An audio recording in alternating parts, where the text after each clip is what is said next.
नमस्कार, मैं हूं संदीप चौधरी। आज बात बिहार की। बिहार में चुनावी शंखनाद हो चुका है। तारीखों का, विधानसभा चुनाव की तारीखों का ऐलान हो चुका है और 1 अक्टूबर से, बीच में 2 ही दिन है, 29 और 30, आज हम 28 में बैठे हैं।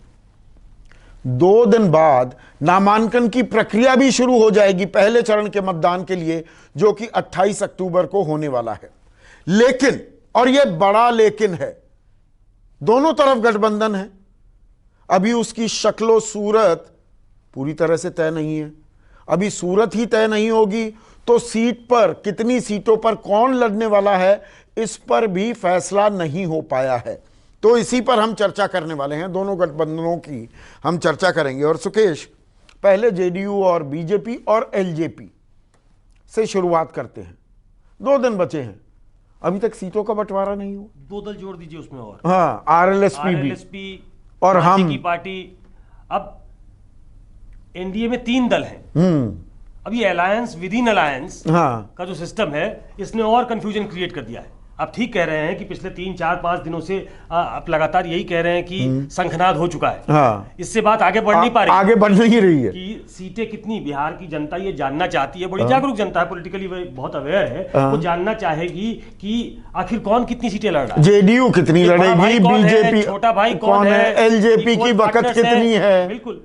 तो ये, और उसके बाद आरएलएसपी नए फिर से एनडीए में आए हैं। एनडीए में थे, मंत्री भी थे, अभी नॉक कर रहे हैं। हाँ, वो नॉक क्या, वो चर्चा हो रही है ना, बंद कमरों में चर्चा हो रही है, पर सार्वजनिक नहीं हो पा रही है।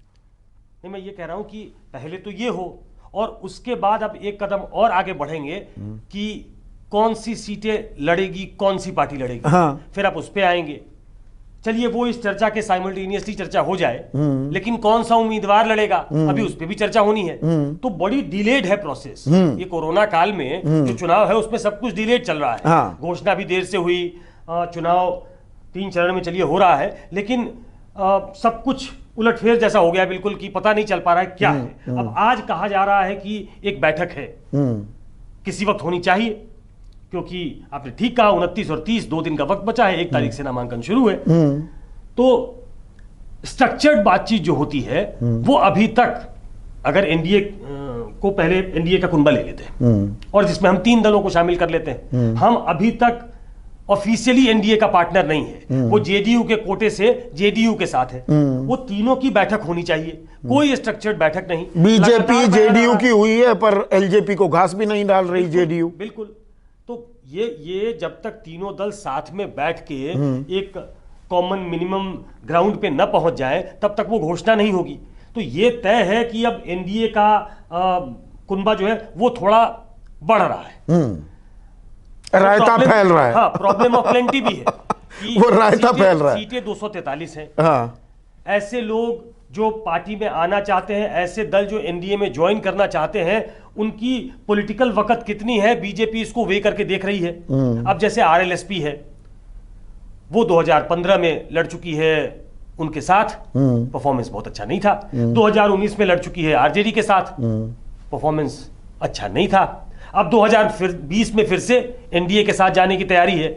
तो इसमें वे करके देखा जाएगा कि आखिर कितनी सीटें दी जाए और कौन किसके कोटे में है, कौन किसके खाते में है। बीजेपी के खाते में आ रही है क्या एलजेपी, आरएलएसपी किसके खाते में जाएगा? हम आपने बता ही दिया जेडीयू के खाते में। नहीं, मुझे लगता है कि हम तो जेडीयू के खाते में है, बाकी जितने भी दल आ रहे हैं उनको नीतीश कुमार बीजेपी के खाते में डाल दे रहे हैं। तो बीजेपी तो 100 से नीचे सीट पे चली जाएगी, वो लड़ेगी क्या? यही एक बड़ी समस्या है बीजेपी के साथ। कि अभी अकाली दल बाहर चला गया, शिवसेना पहले बाहर जा चुकी है, वो अपने ट्रस्टेड अलाई खो चुकी है। अगर कोई एक दल और चला जाए, एलजेपी जैसा बार बार कह रही है कि 143 सीटों पे हमारी तैयारी है, वो चिट्ठी भी लिख रहे हैं प्रधानमंत्री को, वो मिलना चाह रहे हैं, जेपी नड्डा से मुलाकात भी हो रही है। अब धीरे धीरे उनका सार्वजनिक बयान भी आना शुरू हो गया है। उनके यहां भी पक्ष और विपक्ष दोनों में बयान आने शुरू हो गए हैं। तो ऐसे में बीजेपी ये चाहेगी नहीं कि ऐसे वक्त पे एक और पार्टनर उनको छोड़ के चला जाए। तो ये तो संजीवनी साबित हो रही होगी एलजेपी के लिए। पर एलजेपी को क्या 30-35 सीट दे देंगे ये? नहीं, एलजेपी को 30-35 सीट देने का मतलब है कि पहले ही बीजेपी 100 से नीचे हो गई। क्या बीजेपी इतना बड़ा दिल दिखाने को तैयार है? वो बीजेपी जो ट्रेडिशनली 100 से ऊपर सीटें लड़ती रही है, जब से वो गठबंधन के एरा में है तब से वो 100 से ज्यादा सीटें लड़ रही है। पिछली बार वो बहुत ज्यादा सीटों पे लड़ी थी क्योंकि एक बड़ा पार्टनर जो उनके मुख्यमंत्री का चेहरा थे वो 2014 में उनसे दूर चले गए थे, 2013 में, 2015 में वो आरजेडी के साथ लड़े थे, तो उन्होंने अपने ग्राउंड का फैलाव कर लिया था। वो ज्यादा सीटों पे लड़े तो उनका कार्यकर्ता फिर ज्यादा एक्टिव होता है कि ये हमारी सीटें हैं। बिल्कुल। उसको घटा के फिर से आप 100 के नीचे ऑल टाइम लो पे चले जाएं, ये बीजेपी के लिए बहुत टेस्टिंग गेम है। और ये थोड़ा दर्शकों को समझा दें हम 100 की बात क्यों कर रहे हैं। देखिए, मोटा मोटा जो हमने पहले भी सुकेश ने आपको समझाया था कि 243 सीट 122 121 की अलग अलग जेडीयू के खाते में जितनी है और जेडीयू मिलाकर 122 121, एक सरल हम आपके सामने विश्लेषण कर रहे थे कि उसमें बीजेपी अपना 100 से ऊपर लड़ेगी, बाकियों को 20-21 सीटें करेगी। जेडीयू अपना 122 मतलब 110-15 पे वो कंफर्टेबल है, वो बड़े भाई की भूमिका में रहना चाहेगी, 5-7-10 सीट वो हमको दे देगी। अब ये गणित और पेचीदा हो गया है। क्या ये जेडीयू के लिए भी पेचीदा हो गया है? एग्जैक्टली। ऐसे में क्या जेडीयू अगर उसने सोच रखा है कि हम बराबर बराबर बांटते हैं और हमको अपने खाते से देते हैं, बाकी सीटें हम लड़ेंगे, ऐसे में क्या बीजेपी तैयार होगी अगर हम की एंट्री के बाद आरएलएसपी की एंट्री को भी हरी झंडी मिल जाती है? एलजेपी पहले से है, बीजेपी एक उनका ट्रस्टेड पार्टनर है ही, बीजेपी के साथ तो उनका गठबंधन है ही। क्या जेडीयू की संख्या भी ऐसे में कम हो जाएगी? क्या बीजेपी ये बात टेबल टॉक जब होती है तो उसमें रखेगी कि जब आरएलएसपी की एंट्री हो गई उनको भी सीटें देनी है, पासवान को भी तो एक ही मैदान में कितनी तलवारें होंगी, कहीं इसमें एलजेपी का पत्ता तो ना कट जाए? या ये भी एक रणनीति का क्या हिस्सा हो सकता है कि एलजेपी को कहा जाए देखिए 15-20 सीटें आप लड़ लो, वो मानेगी नहीं, फर्ज कीजिए मानती नहीं है, वो उनको कहा जाए कि जाइए आप लड़िए, और एलजेपी ने कह दिया, अंदर खाने से खबरें आ रही हैं कि बीजेपी के खिलाफ हम कैंडिडेट नहीं खड़ा करेंगे, बाकी हर जगह हम कैंडिडेट खड़ा करेंगे। एक काउंटर फोर्स के तौर पर भी खुला छोड़ा जा सकता है क्या, या पत्ता काटा जा सकता है क्या एलजेपी का? देखिए, दो चीजें बताना चाहता हूं। एक, जो मैं लगातार कह रहा हूं कि एलजेपी बीजेपी की ट्रस्टेड अलाई दिखना चाहती है। ऐसे में बीजेपी उनको एक बफर की तरह इस्तेमाल करने की उनकी योजना है। ये मैं लगातार कह रहा हूं, उसको रिपीट नहीं करना चाहता हूं। यहां तक तो ठीक है कि आप जेडीयू को चेकमेट करते हैं, हाँ, लेकिन ये कह देना कि आप बीजेपी के खिलाफ नहीं लड़ेंगे, आप बाकी सीटों पे लड़ें, मतलब आप जेडीयू के खिलाफ लड़ें, ये यूपीए गठबंधन नहीं है। प्रधानमंत्री अपनी 6 रैलियों में और उसके पहले भी प्रधानमंत्री मुख्यमंत्री की भूरी भूरी प्रशंसा करते हैं। वो यहां तक कहते हैं कि आधुनिक बिहार का जो निर्माण है उसमें नीतीश कुमार की भूमिका बहुत महती भूमिका, बहुत अहम भूमिका है, इनके रहते सब कुछ मुमकिन है। जब आप मुख्यमंत्री के लिए इन शब्दों का इस्तेमाल करते हैं और उनको पोस्टर बॉय की तरह प्रस्तुत करते हैं, आप उनको डिलीवरी का मास्टर बताते हैं आप, ऐसे में अगर एक दूसरा पार्टनर जो एनडीए में आपका है सेंटर में, उसको आप कहें कि आप जेडीयू के खिलाफ लड़ो, तो एक तो ये बिल्कुल ही गलत संदेश जाता है। ये एक लैकलस्टर जो गठबंधन होता है उसमें हो सकता है। यूपीए के दौरान ऐसा हुआ था, इसीलिए ये बात लोगों के दिमाग में आ रही है कि पासवान की पार्टी पहले भी ऐसा कर चुकी है कि यूपीए के कार्यकाल में वो सेंटर में मंत्री थे लेकिन आरजेडी के खिलाफ चुनाव लड़ रहे थे। ये शायद यूपीए में हो सकता है, एनडीए में नहीं होगा। ये एनडीए में मुझे नहीं लगता है कि प्रधानमंत्री इस बात की इजाजत देंगे कि वो एलजेपी को खुला छोड़ दें कि आप चुनाव लड़ो। तो ऐसे में देखिए फिर वही गणित की बात आती है, तो बीजेपी दरियादिली कितनी दिखाएगी, या एलजेपी 20 सीटों पर मान जाएगी क्या? 15 से 20 सीटों पर हम चुनाव लड़ते हैं, क्योंकि गणित तो ये कहता है 20 से ऊपर देना लगभग नामुमकिन है। आरएलएसपी भी जब बीजेपी के खाते में आती दिख रही है, 121 से ऊपर बीजेपी के गठबंधन उनके खाते में, नीतीश तो नहीं देने वाले हैं सीट, ये तो मैं ताल ठोक के कह सकता हूं। ये थोड़ा होगा कि बीजेपी के खाते वाले और बीजेपी को कुल मिलाकर 130-135 सीटें मिल जाए, ये तो नहीं होगा। देखिए 71 विधायक जेडीयू के जीते थे, बाद में कुछ और शामिल हो गए। उनका दावा 80 विधायकों का है कि अभी उनके साथ 80 विधायक, 80-82 बल्कि जब आप 80 विधायकों के साथ अपना क्लेम आगे रखते हो तो नेचुरली आपका क्लेम बड़ा होता है। बीजेपी 53 या 54 विधायक जीती थी। अब ऐसे में एक कॉमन प्लेटफॉर्म ढूंढना पड़ेगा। आपने कहा कि क्या 20 सीटों पे मान जाएगी, 15 सीटों पे मान जाएगी एलजेपी, ये तो मैं नहीं कह सकता, लेकिन इतना जरूर है कि बीजेपी के दिमाग में ये बात है, एलजेपी उनकी ट्रस्टेड पार्टनर है, वो उनका इस्तेमाल भी करना चाहते होंगे। हाँ, इन द लॉन्ग रन क्या कर सकते हैं एलजेपी के साथ, ये भी उनके दिमाग में होगा। लेकिन आप 2005 से एलजेपी का परफॉर्मेंस अगर विधानसभा का चुनाव का अगर देखें, आकलन करें उसका, तो वो डिप होता रहा है। 2005 में सबसे ज्यादा विधायक 29 विधायक उनका चुन के आया था। उसके बाद उनके विधायकों की संख्या लगातार गिरती गई। 42 सीटें वो लड़े थे पिछली बार, 2 सीटें जीते थे। लोकसभा में 6 सांसद उनके हैं, लेकिन बीजेपी को इस बात का एहसास है कि लोकसभा के सांसद नरेंद्र मोदी के कोटे के सांसद हैं। और एक बात मैं आपको और जोड़ दूं, उसमें से 2 या 3 सांसद ऐसे हैं जिन्होंने ये कहना शुरू कर दिया है सार्वजनिक तौर पे भी कि हमें एनडीए के साथ रहना चाहिए, हमें छोड़ के नहीं जाना चाहिए।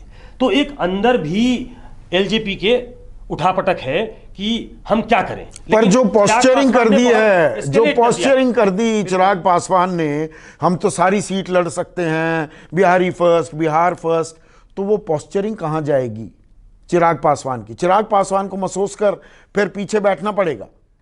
राजनीति में कैसा ऐसा कई बार होता है कि आप एक कदम आगे चलते हो, युवा खून भी है, जोश भी है, वो तैयार होंगे। पिता अभी बीमार हैं, अभी उनके पिताजी हैं, he is at the helm of affairs, बीमार जरूर हैं, लेकिन वो पॉलिटिकली बहुत मैच्योर हैं। और आप एलजेपी का पुराना इतिहास खंगाल कर देख लें, वो जो दलित पॉलिटिक्स की जो एक परंपरा रही है और उनकी जो थियरी रही है कि सत्ता के साथ ही समाज का परिवर्तन, तो सत्ता के साथ रहे हैं। अगर चिराग ऐसा करने को तैयार है कि वो सत्ता छोड़कर बिहार फर्स्ट, बिहारी फर्स्ट को लेकर आगे जाना चाहते हैं और बिहार में अपनी एक जगह बनाना चाहते हैं पूरे बिहार में, मुझे ये मुमकिन दिखता नहीं। हाँ, और अगर हुआ तो एक और झटका हो जाएगा एनडीए के लिए। बीजेपी ऐसा नहीं चाहेगी। शिवसेना गई, फिर शिरोमणि अकाली दल, और अब एलजेपी चला जाए तो ये भी एक बड़ा झटका होगा। अब विपक्षी खेमे की बात करते हैं, वहां पर भी रायता फैला हुआ है, जो मैं शब्द कह रहा हूं। अभी वहां पर भी कोई चीज खुलकर सामने नहीं आ रही है। बहुत पहले वो फॉर्मूला था 160, 163 आरजेडी के खाते में या उनके साथ जो होगा, और कांग्रेस को 80 सीट दे दी जाएंगी। अब कांग्रेस 90-93 की भी बात करने लगी है, लेकिन सामने कुछ नहीं आया है। नहीं, 90-93 तो भूल जाइए। मुझे ये जानकारी मिली है कि तेजस्वी यादव कल रांची जा रहे हैं। वो अपने पिता से मिलेंगे और आखिरी फैसला लालू यादव लेते हैं। उन्हें ब्रीफ किया जाएगा और वहां से वो मार्गदर्शन लेंगे कि हमें क्या करना चाहिए। फाइनल मुहर लालू यादव लगाने वाले हैं और ये फाइनल है, क्योंकि आपको मालूम है 1 तारीख से नामांकन होना है। जो मोटे तौर पे रणनीति बनी है, उन्होंने बड़ा फिल्टर कर लिया इस बार। वो कितने सफल होंगे ये कहना मुश्किल है, लेकिन आरजेडी को, मूल रूप से आरजेडी को ये लगता है कि आरएलएसपी उनके बहुत काम की नहीं थी। मैं बार बार कहता हूं, उनका परफॉर्मेंस और उनके दावे वो दोनों मैच नहीं करते। वीआईपी भी उनके साथ रहेगी, नहीं रहेगी तो उनके शर्तों पे रहना पड़ेगा। वीआईपी अपनी शर्तें उन पे थोप नहीं, मतलब 5-7 सीटें, 8 सीटें, मतलब वो आप डोमिनेंट पोजीशन में नहीं, बिल्कुल आप मर्सी पे हो आरजेडी के, वो क्या चाहते हैं। हाँ। मोटे तौर पे कांग्रेस और आरजेडी का गठबंधन है। चूंकि ये पार्टियां बाहर निकल गई हैं, आरएलएसपी बाहर निकल गई है, वीआईपी भी मैंने कहा कि उनके रहमो करम पे है, तो ऐसे में कहा जा रहा है कि 20 से 25 सीटें वो लेफ्ट के लिए छोड़ सकते हैं। हाँ, मैं अभी उसी सवाल पर आने वाला था कि सीपीआई-एमएल, सीपीआई और सीपीएम, और सीपीआई-एमएल और सीपीआई की कुछ पारंपरिक स्ट्रांग होल्ड्स भी हैं बिहार में। मैं आ रहा था उस पर। हाँ। कि सीपीएम मूलतः यूपी में स्ट्रांग रही थी। हाँ। सीपीआई का गढ़ बिहार होता था जी। सीपीआई-एमएल के अभी भी कुछ पॉकेट्स हैं, अभी भी उनके मेरे ख्याल से 2 विधायक इस विधानसभा में हैं। तो सीपीआई-एमएल के कुछ पॉकेट्स और सीपीआई को कुछ सीटें दी जा सकती हैं, कहा जा रहा है 25 के आसपास।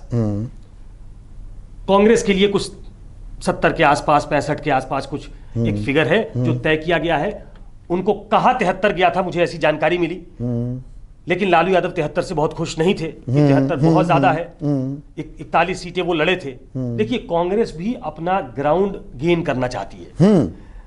उन्हें मालूम है कि टक्कर हो, हम हार जाएं, हम जीत जाएं, लेकिन जब हम अपना ग्राउंड 41 में हम 27 जीते थे, अगर हम 75 लड़ते हैं, 73 लड़ते हैं, तो हम कम से कम वो हमारा टर्फ तो होगा, वो हमारा क्षेत्र तो अपने होगा। संगठन को खड़ा करने जीर्णोद्धार कर सकते हैं, अगर मैं शब्द इस्तेमाल करूं। बिल्कुल जीर्णोद्धार, आपने सही शब्द इस्तेमाल किया है। जो हालत हो गई है कांग्रेस को, उन्हें बैक टू मतलब बेसिक्स पे जाना पड़ेगा, बिल्कुल जाना पड़ेगा। हाँ। फाइनल मुहर उस पे लालू यादव को लगाना है, वो कल लगाएंगे।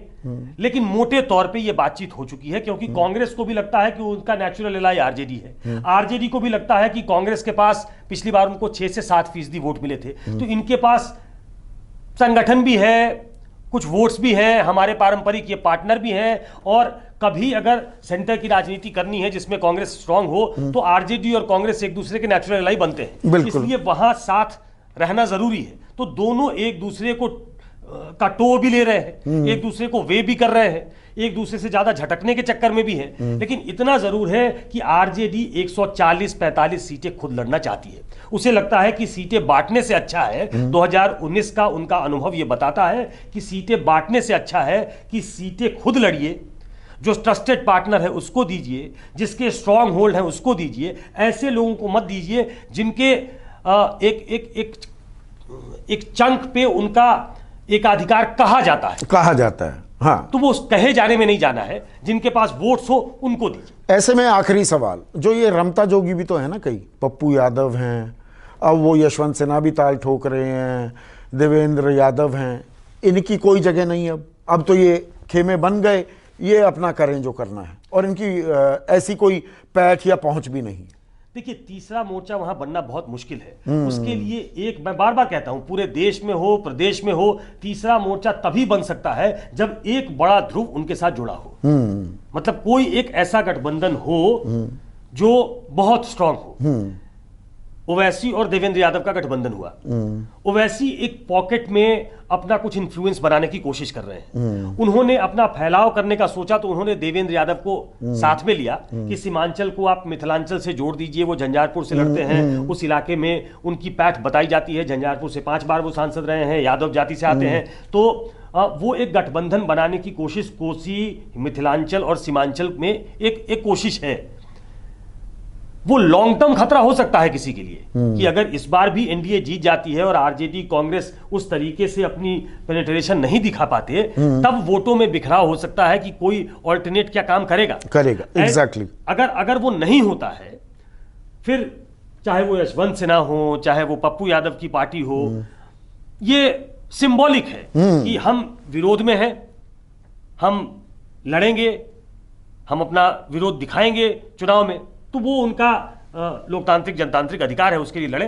कोई सीरियस प्लेयर होंगे, मुझे इस पे डाउट है। तो इन खबरों को हम लगातार ट्रैक करते रहेंगे। ये जो खेल हो रहा है, अभी देखिए ताल ठोकी जा रही है, लेकिन अभी सीटों के बंटवारे पर भी बात नहीं हुई, और गठबंधन क्या शक्ल लेगा ये भी तस्वीर मुकम्मल नहीं हो पाई है। आज के लिए बस इतना ही।